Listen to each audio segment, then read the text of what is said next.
नमस्कार। दूरदर्शन के सभी दर्शकों का हार्दिक स्वागत है, अभिनंदन है। आज हम आज़ादी की खुली हवा में जो सांस ले रहे हैं उसके पीछे अनेक क्रांतिकारियों का बलिदान, अनेक स्वतंत्रता सेनानियों का त्याग, तप, संघर्ष और शौर्य उसके पीछे छिपा हुआ है। जी हाँ, आज़ादी का जब आंदोलन चल रहा था, स्वतंत्रता के लिए जब संघर्ष चल रहा था, उसमें भी हम कह सकते हैं कि संघर्ष तो निरंतर था, किंतु बीच बीच में अनेक ऐसे आंदोलन हुए जिन्होंने स्वतंत्रता प्राप्ति के उस संघर्ष को सुगम बनाने का काम किया। उसी में एक बड़ा आंदोलन भारत छोड़ो आंदोलन हुआ। स्वतंत्रता प्राप्ति में भारत छोड़ो आंदोलन का योगदान, इस विषय पर चर्चा करने के लिए आज हमारे स्टूडियो में पधारे हैं डॉक्टर राम स्वरूप जी अग्रवाल। डॉक्टर राम स्वरूप जी अग्रवाल, आपका बहुत बहुत स्वागत है। धन्यवाद। डॉक्टर राम स्वरूप जी पाथेय कण पत्रिका के संपादक हैं, शिक्षाविद हैं, लेखक हैं। सबसे पहले रामस्वरूप जी आपसे चर्चा ये करना चाहेंगे कि जिस समय भारत छोड़ो आंदोलन प्रारंभ हुआ 1942 में, उस समय स्वतंत्रता के लिए तो काफी समय से देश में अनेक आंदोलन भी चल रहे थे, अलग अलग मोर्चे पर लोग अपने हिसाब से संघर्ष कर रहे थे। क्या स्थिति परिस्थितियां थी, किस प्रकार से एकदम से इतने बड़े आंदोलन की नींव रखी गई? देखिए, देखा जाए तो भारत छोड़ो आंदोलन आज़ादी की लड़ाई में, जहाँ तक मेरा मानना है, एक बहुत बड़ा जन आंदोलन था। इससे पहले के जो आंदोलन गांधी जी ने शुरू किए, जैसे चंपारण सत्याग्रह या नमक सत्याग्रह या असहयोग आंदोलन, तो चंपारण सत्याग्रह या नमक सत्याग्रह ये क्षेत्र विशेष में था। असहयोग आंदोलन का विस्तार जरूर देशव्यापी था, लेकिन विशेषकर शहरों में इसका प्रभाव था। एक पहला एक ऐसा आंदोलन था जो गांधी जी ने शुरू किया और जो न केवल शहरों में, कस्बों में, गांव-गांव में जो फैल गया व्यापक रूप से। अब देखिए, इतना बड़ा आंदोलन था कि 18,000 लोगों को अंग्रेजों ने नजरबंद किया। यानी इतना ज्यादा बड़ा नेतृत्व का जो एक था वो किया, और 60,000 से ज्यादा लोग गिरफ्तार किए गए। तो एक प्रकार का जन आंदोलन था। उस समय, उससे पहले देश में क्रांतिकारी आंदोलन भी चल रहे थे। बहुत सारे लोगों ने भूमिगत आंदोलन चलाए, पकड़े गए तो उनको फांसी भी हुई।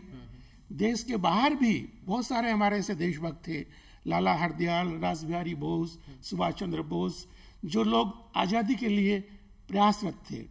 तो सब तरफ से आजादी के आंदोलन की चर्चा चल रही थी, संघर्ष चल रहा था। तो सब तरफ से आजादी के लिए संघर्ष चल रहा था, आंदोलन चल रहा था। और ये भी कहा जा सकता है कि वर्ष 1925 में जो काकोरी कांड हुआ, उस काकोरी कांड के बाद में भारत छोड़ो आंदोलन 17 वर्ष बाद में सबसे बड़ा आंदोलन, ये भारत छोड़ो आंदोलन के रूप में ऐसा संगठित, हम कह सकते हैं, जनता का प्रयास था, संघर्ष था कि पूरे देश में इसका प्रसार हुआ, इसका पूरे देश भर में प्रभाव हुआ और ये जन जन का आंदोलन बन गया। आपसे रामस्वरूप जी चर्चा ये भी करना चाहेंगे कि जिस प्रकार से भारत छोड़ो आंदोलन में एक नारा दिया गया, करो या मरो, और चूंकि आंदोलन का नेतृत्व गांधी जी कर रहे थे, गांधी जी के बारे में ये एक धारणा है कि गांधी जी अहिंसक नेता थे, आंदोलनों को चलाने की उनकी एक अलग प्रकार की पद्धति थी। लेकिन उस आंदोलन में से नारा करो या मरो, इस प्रकार का नारा निकल कर आता है। क्या लगता है, एक इस नारे में लगता है कि कहीं ना कहीं कुछ आक्रामकता नजर आती है? क्या गांधी जी उस दौर में, उन परिस्थितियों में ये आक्रामक नारा देने के पीछे उनकी क्या योजना, रणनीति रही होगी? देखिए, गांधी जी ने जितने भी आंदोलन चलाए वो सत्याग्रह, अहिंसक आंदोलन थे, और ये आंदोलन भी सविनय अवज्ञा आंदोलन जैसा ही था। यानी अहिंसक रहते हुए आंदोलन करना। लेकिन गांधी जी अब तक इस निष्कर्ष पर पहुंच गए थे कि कोई एक अंतिम जोर लगाया जाना चाहिए आजादी के लिए। ब्रिटिश सरकार ने भारत में नेताओं से बात करने के लिए क्रिप्स मिशन भेजा। उसके जो प्रस्ताव थे, वो प्रस्ताव एक तरह से औपनिवेशिक स्वराज्य के प्रस्ताव थे, और उस प्रस्ताव में ये भी था कि राज्य चाहे तो, प्रांत चाहे तो अलग से भी मिल करके अलग हो सकते हैं। तो इसको हमारे देश के जो नेता थे उस समय, गांधी जी, नेहरू जी, सरदार पटेल, उन्होंने इसको आउटराइटली रिजेक्ट कर दिया। यानी गांधी जी से जब क्रिप्स मिलने गए मिस्टर क्रिप्स, तो गांधी जी ने उनको कहा कि भाई आप जो सबसे पहला जो हवाई जहाज आपको मिल रहा है उसको पकड़ करके वापस लौट जाओ। यानी इतने नाराज थे। नेहरू जी ने कहा कि इसमें कोई दम नहीं है, ये एक तरह से विभाजन का प्रस्ताव है जो हमें स्वीकार्य नहीं है। तो उनको लग रहा था कि अंग्रेज सरकार एक ठोस प्रस्ताव हमें देगी और पूर्ण स्वतंत्रता का कोई प्रस्ताव हमारे सामने आएगा। क्योंकि ऐसा प्रस्ताव क्रिप्स मिशन के द्वारा नहीं आया और इसलिए गांधी जी का ये विचार था कि एक अंतिम बड़ा संघर्ष किया जाए। और इसलिए उन्होंने मुंबई में जब कांग्रेस समिति का ये अधिवेशन हुआ 8 अगस्त 1942 को, तो उन्होंने भारत छोड़ो आंदोलन के साथ ही जो वहां पर ग्वालियर टैंक मैदान है उसमें कहा कि करो या मरो, यानी जब तक जान है तब तक हम संघर्ष करते रहेंगे। लेकिन वो संघर्ष उनका हिंसक संघर्ष नहीं था, वो अहिंसात्मक संघर्ष ही था। ये बात दूसरी है कि कुछ समय बाद ही ये जन जन का आंदोलन बन गया और जनता ने इस आंदोलन को एक हिंसा का रूप दे दिया। जनता ने सब जगह जनता ने कहा कि नहीं, ये जो पुलिस थाना है उस पर तिरंगा लहराएगा, ये जो सरकारी हमें उस पर तिरंगा लहराएगा। और उन्होंने बाकायदा थानों पर रेलवे की पटरियां उखाड़ी और सरकारी संपत्ति को जलाया। एक प्रकार का हिंसक आंदोलन ये बन गया था। लेकिन बहुत बड़ा ये आंदोलन था कि अंग्रेज सरकार इससे घबरा गई थी। तो अंग्रेज सरकार इस आंदोलन से घबरा गई थी, और वो घबरा इसलिए गई थी क्योंकि आंदोलन जन जन का आंदोलन बन गया था। महात्मा गांधी उसका नेतृत्व कर रहे थे, अहिंसक आंदोलन था।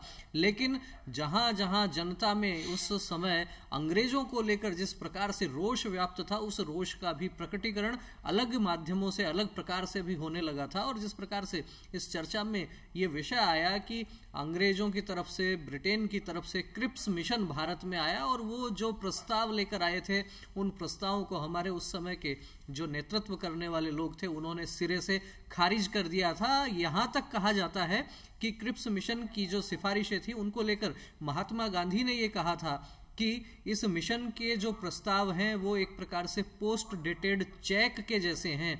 एक चेक जो आगे की तारीख का आपको दिया गया है और वो भी एक इस प्रकार के बैंक का चेक है जो बैंक खुद कंगाल होने वाला है, जो खुद दिवालिया होने वाला है। ये कहकर महात्मा गांधी ने भी वो सारे प्रस्तावों को उनको खारिज कर दिया गया था।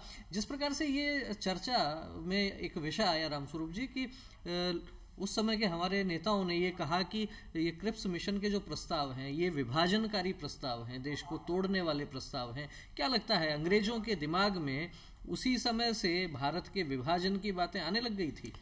बिल्कुल, निश्चित रूप से अंग्रेजों ने ही इस प्रकार के अब तथ्य सामने आ रहे हैं कि अंग्रेजों ने ही विभाजन की बात मुस्लिम लीग तक पहुंचाई। देखिए 1940 में लाहौर में जो मुस्लिम लीग का सम्मेलन हुआ था उसमें पहली बार मिस्टर जिन्ना ने भारत विभाजन की बात की। यद्यपि उस प्रस्ताव में पाकिस्तान का नाम नहीं था, लेकिन एक बड़े आश्चर्य की बात है कि दूसरे दिन जब अखबारों में उस प्रस्ताव की चर्चा हुई तो अखबारों ने लिखा कि पाकिस्तान का प्रस्ताव पारित। यानी एक बड़ी विचित्र बात है। लेकिन जो भी हो, 1940 में मिस्टर जिन्ना की तरफ से, मुस्लिम लीग की तरफ से भारत विभाजन की बात आ गई थी। फिर भी कांग्रेस के नेता नेहरू जी तक ने आजादी से 6 माह पूर्व तक कहा कि ये बहुत बड़ा मूर्खतापूर्ण प्रस्ताव है और ये स्वीकार करने योग्य नहीं है।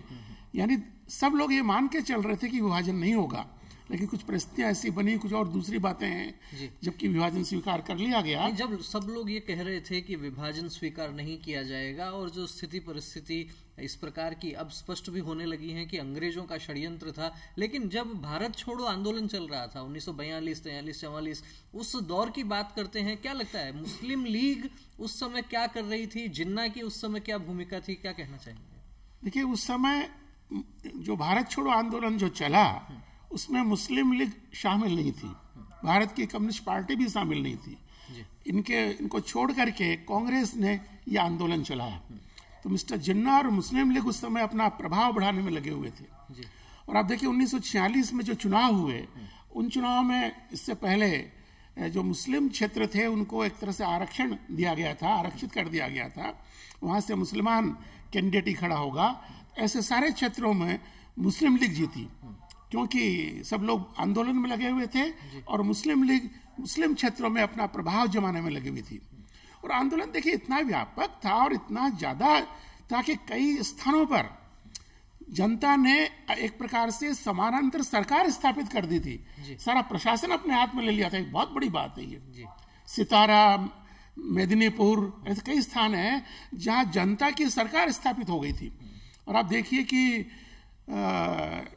1000 से ऊपर 1600 कुछ लोग घायल हुए और 940 लोग इसमें शहीद हो गए। इतना बड़ा आंदोलन था। तो वास्तव में भारत छोड़ो आंदोलन बहुत बड़ा आंदोलन था और स्थान स्थान पर उसका प्रकटीकरण भी हो रहा था। इस चर्चा में यह भी विषय निकल कर आया कि इस आंदोलन के दौरान अनेक स्थानों पर तो स्थानीय सरकारें, अस्थायी सरकारों का भी गठन होने लगा था और वास्तव में अंग्रेजों को पलायन करना ही था, क्योंकि आंदोलन जनता का आंदोलन था, आंदोलन पूरे देश का आंदोलन था और इस आंदोलन से अंग्रेजी हुकूमत की जड़ें हिल गई थी। सही मायनों में स्वतंत्रता प्राप्ति में हम कह सकते हैं कि भारत छोड़ो आंदोलन का बहुत बड़ा योगदान रहा है। और जिस प्रकार से ये चर्चा में ये विषय भी आया कि जब भारत छोड़ो आंदोलन जब चल रहा था तो मुस्लिम लीग की उसमें भूमिका नहीं थी और मुस्लिम लीग उस समय जिन्ना के नेतृत्व में पंजाब और सिंध में अपना प्रभाव बढ़ाने में वो लोग लगे हुए थे और उसका परिणाम भी बाद में जो चुनाव हुए उनमें भी देखने को मिला। और कहीं ना कहीं ये भी कहा जा सकता है कि जब देश का विभाजन हुआ उसकी नींव, उसका षड्यंत्र अंग्रेजों ने रचा और मोहरा जिन लोगों को बनाया वो 1942 के समय से ही कुछ अलग प्रकार की गतिविधियों में लिप्त हो गए थे। खैर ये तो बात देश की हुई। रामस्वरूप जी, आपसे चर्चा ये भी करेंगे कि उस दौर में 1942 में जब ये आंदोलन शुरू होता है विश्व में भी बहुत हलचल मची हुई थी। वैश्विक परिस्थितियां भी एक प्रकार से कह सकते हैं कि सामान्य नहीं थी। द्वितीय विश्व युद्ध की स्थितियां थी। उस समय की स्थितियां, वैश्विक स्तर की जो परिस्थितियां थी वो भारत को किस प्रकार से प्रभावित कर रही थी? देखिए, इससे पहले एक दो जिक्र करना चाहूंगा घटनाओं का जी। कि भारत छोड़ो आंदोलन के उसी समय एक दो घटनाएं ऐसी हुई कि जनता के मन में स्वतंत्रता के लिए संघर्ष यानी हिलोरे ले रहा था जी।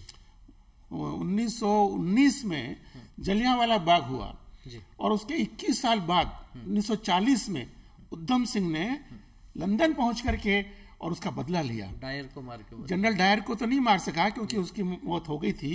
लेकिन उसमें पंजाब के जो गवर्नर थे उसका नाम भी और डायर, माइकल और डायर था, तो उसको भरी सभा में गोली मार करके उसको खत्म कर दिया। तो ये बातें पूरे देश में फैल गई थी।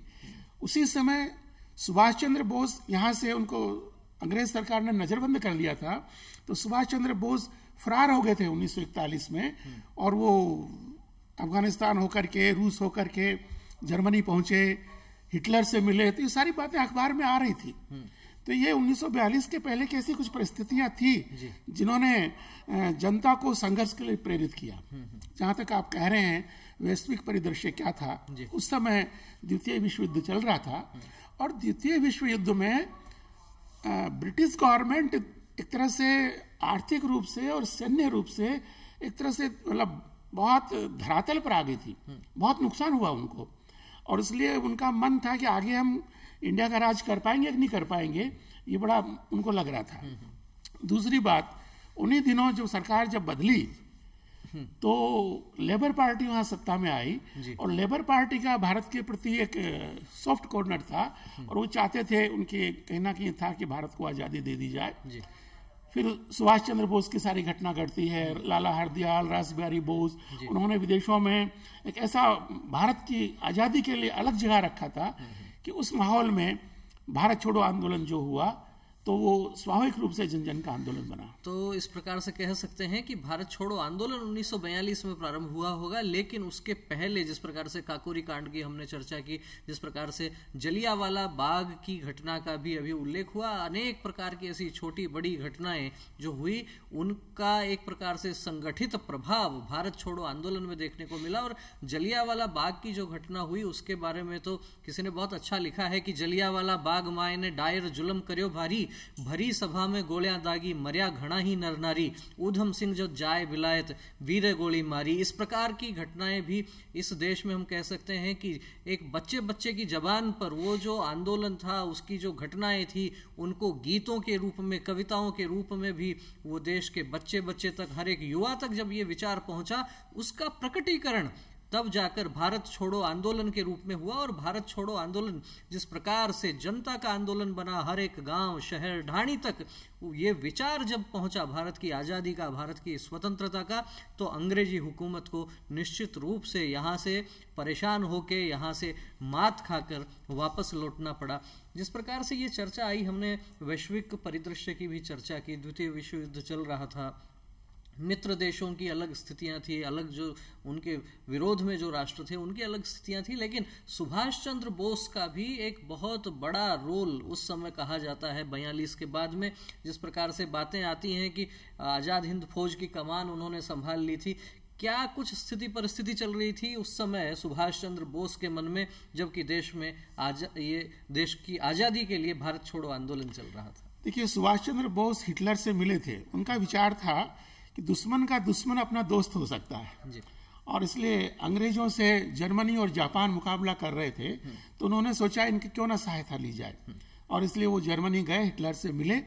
लेकिन उनको लगा कि हिटलर की जो नीयत है वो ठीक नहीं है, और इसलिए वो पनडुब्बी से और जापान पहुंचे।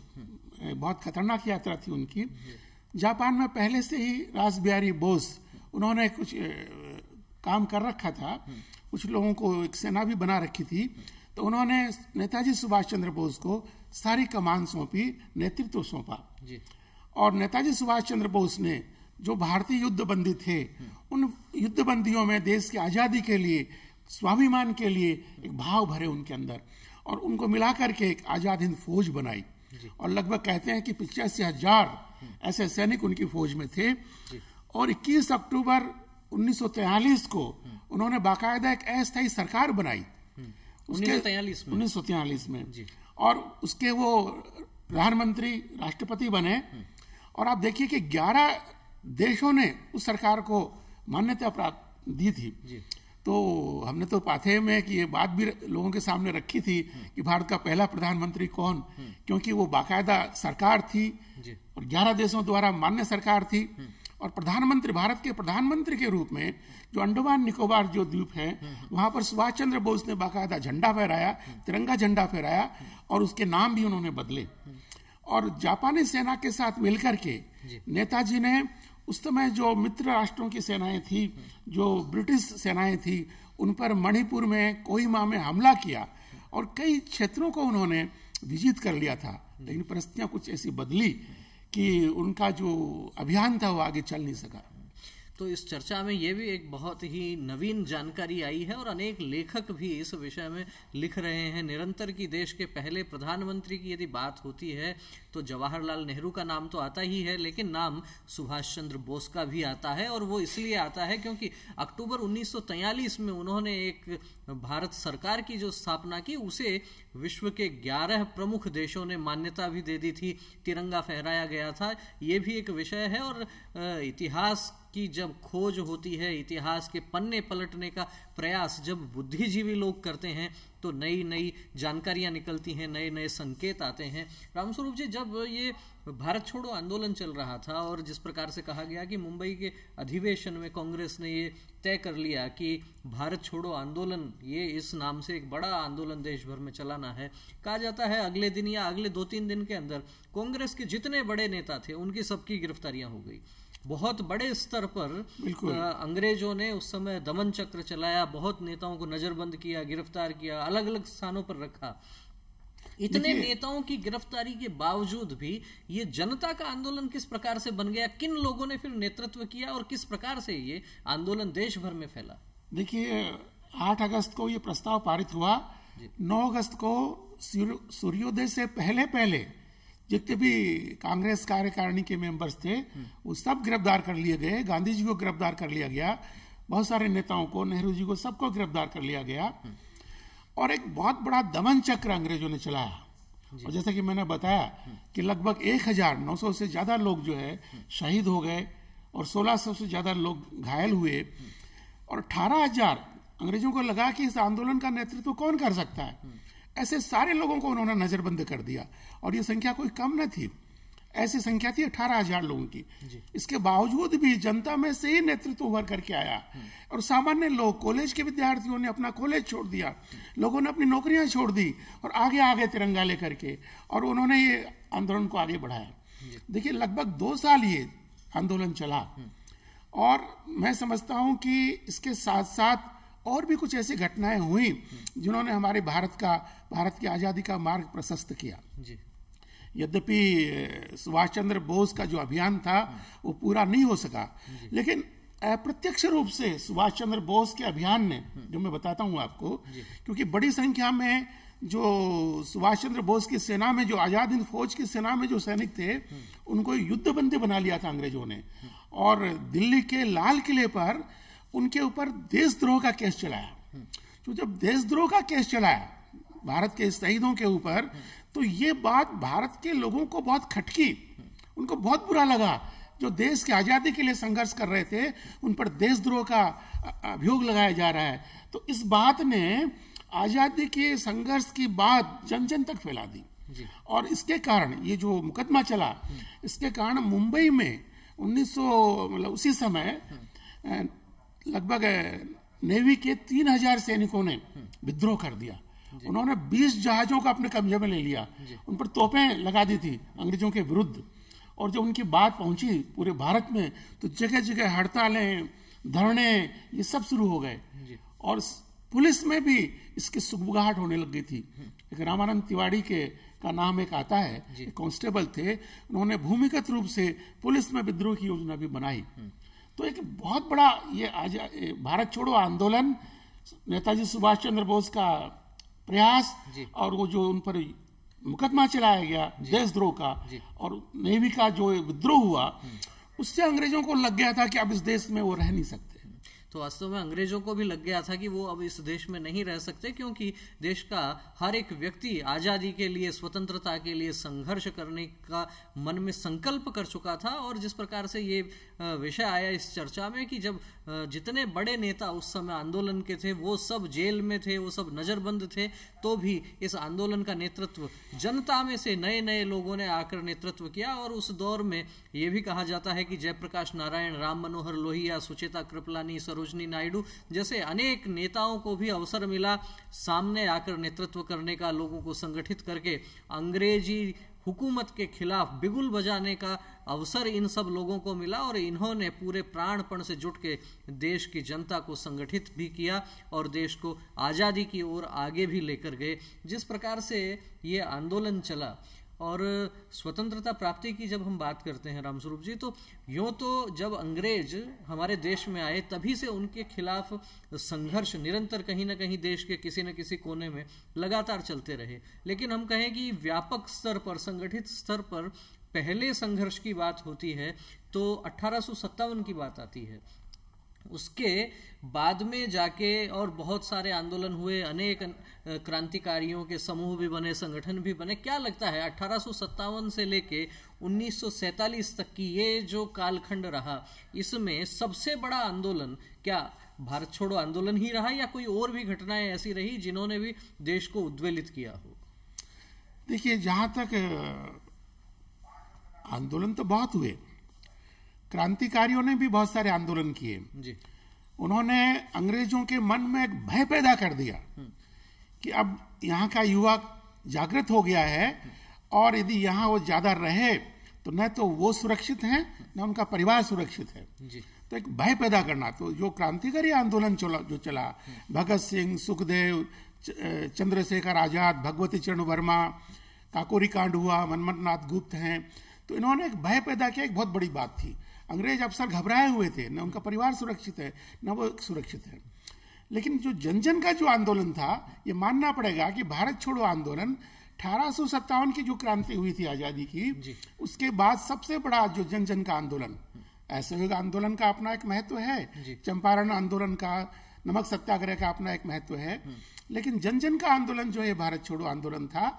और इसके साथ हम आजादी सुभाष चंद्र बोस के प्रयास जोड़ दें, विदेशों में लाला हरदयाल और दूसरे लोगों के प्रयासों को हम जोड़ दें, और जो सेना में जो विद्रोह हुआ था, तो कुल मिलाकर के ये पूरा जो एक परिदृश्य बनता है कि अंग्रेजों को, और अंग्रेजों की द्वितीय विश्व युद्ध में जो स्थिति बनी, सैन्य दृष्टि से धरातल पर आ गए थे, आर्थिक दृष्टि से उनको बहुत नुकसान था, और इसलिए अंततः उनको जाना, लेकिन जाते जाते भी उन्होंने भारत का विभाजन कर दिया। एक बहुत दुखद घटना है। और कभी कभी मैं सोचता हूं कि 1905 में अंग्रेजों ने हिंदू मुसलमानों को लड़ाने के लिए बंगाल का विभाजन किया। जो मुस्लिम बंगाल था वो एक तरफ, पश्चिमी बंगाल, मुस्लिम बंगाल था पूर्वी बंगाल, और जो हिंदू बंगाल था पश्चिमी बंगाल, यानी भारत बंग भंग किया। तो 1905 के बंग भंग का इतना विरोध हुआ देश भर में, न केवल बंगाल में, कि देश भर में इतना विरोध हुआ कि 6 साल बाद में ये बंगाल को फिर से एक करना पड़ा। तो इसी आधार पर, हिंदू मुसलमान के आधार पर, जब अंग्रेजों ने इस देश का विभाजन किया, भारत भंग किया, तो कहीं से कोई आवाज क्यों नहीं उठी इसके विरोध में, कोई आंदोलन क्यों नहीं हुआ, किसने धरना क्यों नहीं दिया? ये मन में ये बात आती है। तो वास्तव में ये भी एक बहुत ही महत्वपूर्ण विषय इस चर्चा में से निकल कर आया है रामस्वरूप जी के माध्यम से, कि 1905 में जब अंग्रेजों ने बंगाल का विभाजन किया धार्मिक आधार पर, और उस विभाजन को देश ने अस्वीकार किया, देश भर में उस बंग भंग आंदोलन हुआ, बंगाल के विभाजन के खिलाफ आंदोलन हुआ। फिर आखिर ऐसी क्या स्थिति परिस्थिति आ गई कि केवल 42 वर्ष बाद में इस देश को विभाजन स्वीकार करना पड़ा। अंग्रेजों का जो षड्यंत्र था, अंग्रेजों का जो सुनियोजित षड्यंत्र था, वो बहुत पहले से चला आ रहा था, देश के टुकड़े करने के लिए, देश का विभाजन करने के लिए, और बांटो और राज करो, फूट डालो राज करो, इस नीति पर तो अंग्रेज प्रारंभ से काम कर ही रहे थे। लेकिन फिर भी 1857 के बाद से लेके समय समय पर जो संघर्ष चले अलग अलग स्थानों पर, उन संगठनों का हम कह सकते हैं कि निश्चित रूप से एक संगठित प्रयास 1942 में भारत छोड़ो आंदोलन के माध्यम से ये पूरे विश्व ने देखा। और जब भारत छोड़ो आंदोलन की रूपरेखा बनाई जा रही थी, तो ऐसा भी कहा जाता है कि कांग्रेस के कुछ नेता इसके विरोध में भी थे। लेकिन गांधी जी ने, महात्मा गांधी ने यह कहा कि नहीं, इस समय जो वैश्विक परिस्थितियां हैं, द्वितीय विश्व युद्ध जो चल रहा था, ये ठीक परिस्थिति है अंग्रेजों को भारत से खदेड़ने की, ये ठीक परिस्थिति है अंग्रेजों से इस देश को आजाद कराने की। और वास्तव में भारत छोड़ो आंदोलन हुआ, और कहीं ना कहीं स्वतंत्रता प्राप्ति में हम कह सकते हैं कि बहुत बड़ा योगदान इस आंदोलन का रहा। रामस्वरूप जी, आपने हमारे स्टूडियो में आके इस विषय पर बहुत ही सहजता से, सरलता से प्रकाश डाला, बहुत ही अच्छे तरीके से आपने सारा विषय रखा। आपका बहुत बहुत धन्यवाद। नमस्कार।